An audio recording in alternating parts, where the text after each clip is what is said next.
Dear students, welcome to the classes of Array Academy. We are studying double entry bookkeeping for standard 11th students, those who are having commerce as a subject, and presently we are studying the chapter on journal. The question is, journalize the following transactions of Rahul. Rahul का ये transactions का journal बनाओ.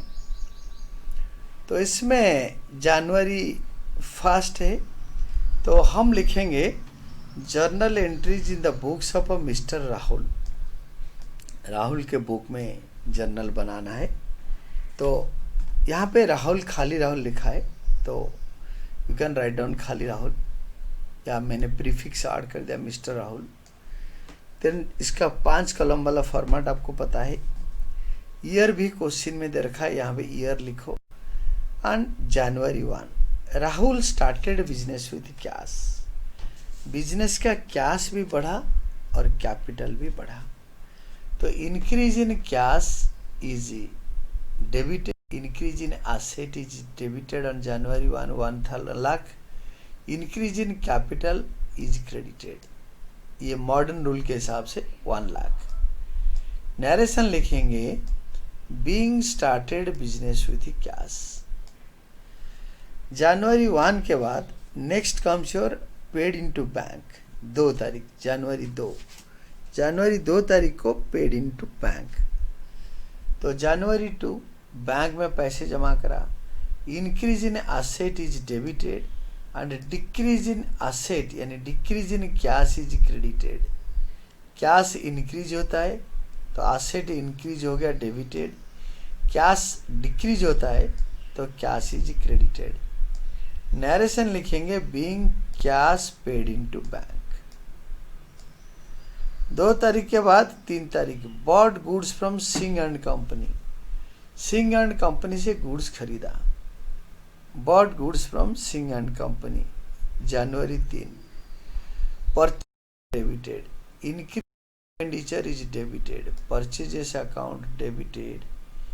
Increase in expenditure is debited. हमने खरीदा और उधार पे खरीदा, तो इंक्रीज इन उधारी, इंक्रीज इन उधारी, increase in liability. Mister Singh is our creditor. Creditor is our liability, तो लायबिलिटी बढ़ गया. Increase in liability is credited. तो 20,000 being purchased goods from Singh and company and credited. यहाँ पे एमएस नहीं है, बट सिंह एंड कंपनी आप लिख सकते हो खाली. Singh and company is credited. Bought goods from Singh and company. तो next one is we can also write down better कि सिंह एंड कंपनी ही कर ले. तो नाउ रेक्टिफाई दिस. नरेशन भी होगा being goods purchased on credit. तो it is better to write down only Rahul, not mister Rahul. जैसे exactly दे रखा है ऐसे क्वेश्चन में लिखो. और यहाँ पे to Singh and company, increase in liability और increase in creditors, not messrs Singh and company. Then next one is your being goods purchased on credit. जनवरी 3 तारीख के बाद आपके 4 तारीख परचेज्ड फर्नीचर. ये फर्नीचर नॉर्मल परचेज नहीं है, ये एसेट परचेज है. नॉर्मल परचेज होता है increase in expenditure, furniture purchase होता है. और 3 तारीख को हम उसके ऊपर कार्टेज भी पे करा. तो paid cartage on the above, paid cartage on goods purchase. ये जो गुड्स खरीदा इसके ऊपर कार्टेज पे किया. कार्टेज होता है इंक्रीज इन खर्चा. परचेजेस भी increase in expenditure is debited and increase in expenditure is debited. खर्चा डेबिट हो जाता है, बढ़ गया तो. To cash account, decrease in asset is credited. To cash account, आपके कैश घट गया क्योंकि पेमेंट कर दिया आपने 300 रुपये. Being paid cartage, being cartage paid. इसको टोटल कैरिड फॉरवर्ड करा. Total carried forward C. Carried forward को ब्रॉट फॉरवर्ड कर देंगे B/F नेक्स्ट पेज में. देन 3 तारीख के बाद यू कैन सी, 3 तारीख के बाद आपके 4 तारीख परचेज्ड फर्नीचर. फर्नीचर खरीदा 2000 का. फर्नीचर एक एसेट है, increase in furniture is debited. Increase in asset, अगर गुड्स खरीदेगा तो परचेजेस अकाउंट लिखेंगे। अगर ये फर्नीचर का दुकानदार होगा तो हम लिखेंगे purchases account debited to cash account. But ये फर्नीचर का दुकानदार नहीं है। अगर फर्नीचर का दुकानदार या फर्नीचर का इंडस्ट्री जिसका फर्नीचर का है, वो अगर फर्नीचर खरीदता है तो लिखा होगा परचेज्ड गुड्स। यहाँ पे लिखा है purchased furniture. Increase in asset is debited 2000 to cash account. Decrease in asset is credited, cash decrease हो गया। Being furniture purchased, modern rule अच्छी तरह याद करो और करो। Then paid advance for purchase of HP printer 15,000 5,000 15,000 का है और अमाउंट कॉलम में 5,000 दे रखा है। तो HP printers advance account debited, क्योंकि HP प्रिंटर ने खरीदा तो इसलिए HP प्रिंटर नहीं लिखेंगे। Will be writing HP printer advance account debited to cash account. Decrease in asset is credited, increase in asset is debited. Being advance paid by giving cash for HP। Then purchased calculator, हमने calculator खरीदा। Calculator होता है increase in asset, increase in asset, increase in asset is debited. Calculator बढ़ा, increase in asset is debited to cash account. Decrease in asset is credited to cash account. Being calculator purchased 1000 rupees. फिर next one is purchased computer and paid by cheque. तो increase in asset is debited, asset बढ़ गया, debit करो। Increase in asset debited and decrease in asset is credited. Cash is asset, decrease हो रहा है तो credit करेंगे। Cash payment हो गया, चेक पेमेंट हो गया तो बैंक डिक्रीज होगा। Decrease in asset is credited. Being computer purchased by issuing cheque, bank means cheque 13,000 रुपए का। Next one is purchased paid through postage. Postage एक खर्चा है।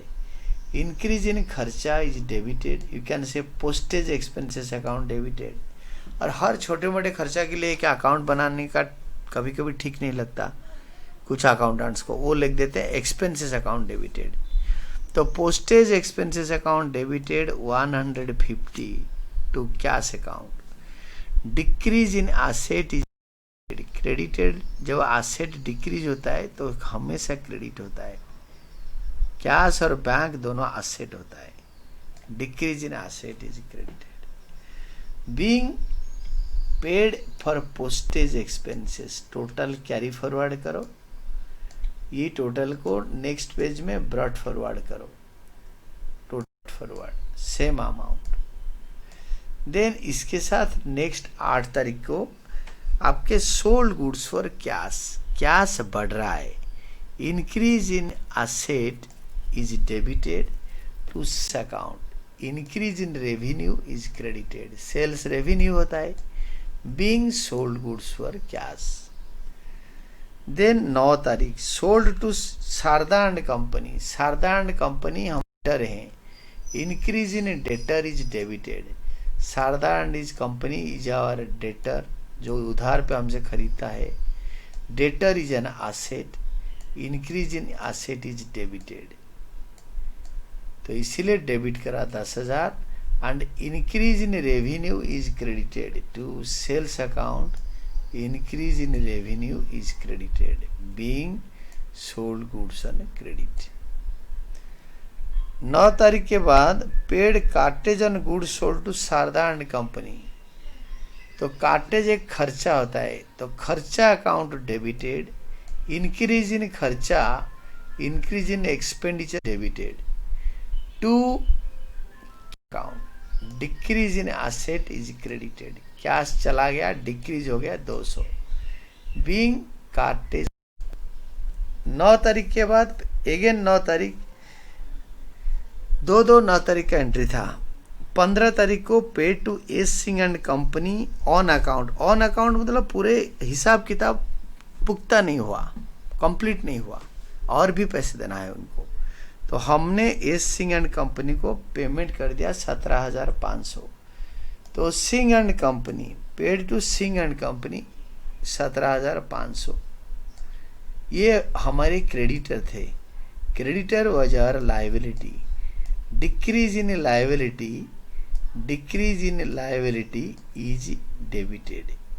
Decrease in liability is debited. Singh and company debited to cash account. Decrease in asset is credited. तो on account सोचते ही हम बोलते हैं भाई बैंक से पे कर दिया, नहीं। ऑन अकाउंट मतलब कंटिन्यूस पेमेंट और भी होना है। हम कुछ पार्ट पेमेंट करा। सपोज उनको देना था 20,000, हमने 17,500 दे दिया, बाकी 2,500 से 2,000 और कभी दे देंगे, फिर बाकी 500 देंगे, कुछ डिस्काउंट ले लेंगे। तो ऑन अकाउंट मतलब the account has not been settled finally. एक पार्ट पेमेंट करा, कुछ पोर्शन पे कर दिया। 25 तारीख को sold goods to Ray and company. Ray and company हमारा डेटर है, तो increase in debtor, increase in asset is debited to increase in revenue credited. Ray and company debited to sales account being sold goods on credit.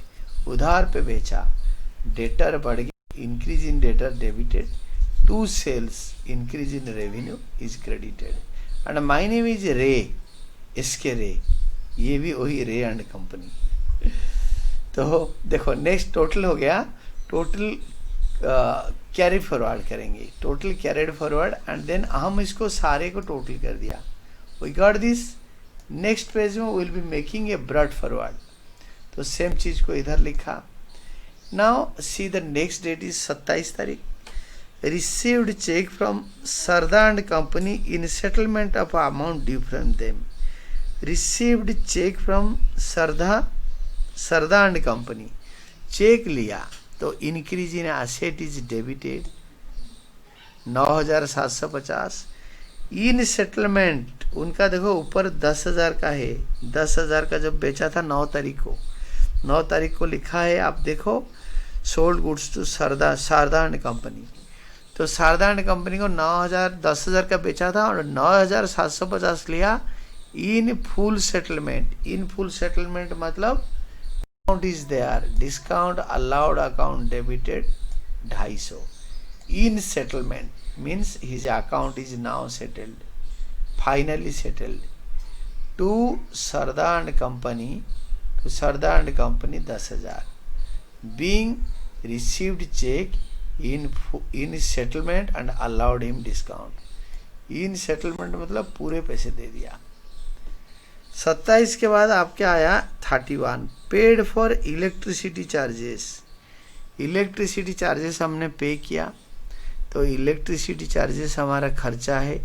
Increase in expenditure is debited. Electricity charges account debited 1000 to cash account, क्योंकि हमने इनको cash पे करा होगा।